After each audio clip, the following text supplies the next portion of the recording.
Mga idol, i-share ko lang sa inyo yung advantage na ginawa ko.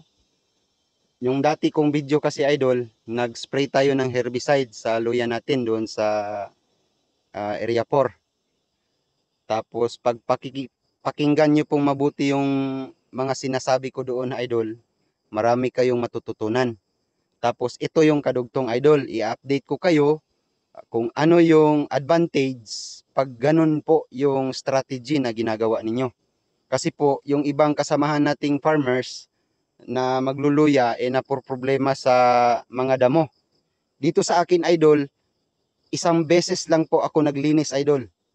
Pang 3 buwan. Ngayon, pang 4 na buwan na po ng luya ko idol, yung mga damo hindi na po nakahabol. Last na, yun na po yung panghuling linis ko nito idol. Abono na lang. Tapos pagkadating sa 6 months, wala na. Hindi ko na galawin yung luya farm ko. Pabayaan ko na. Spray na lang po para po sa mga uod at saka insekto po. So ito na po. Titingnan natin yung ilalim. Ganyan po. Ganyan lang po kaliit yung mga damo idol.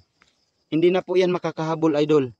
Sa sukal ng ilalim, makakapal na po yung mga puno, hindi na yan makaka-apekto sa ano po, sa luya natin kasi nga naka-advance tayo idol.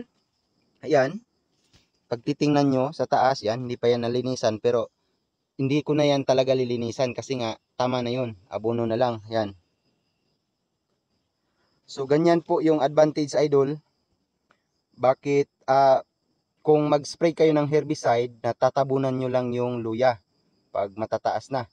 So after nyong mapatay yung damo, buboylo ngayon yung luya mga idol.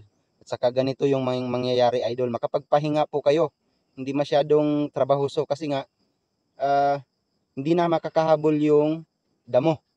So ganyan po idol, yan po yung improvement na successful yung mga ginawang pag-study natin. Yan. So yun lang mga idol at sana'y mapagkukunan nyo ng maraming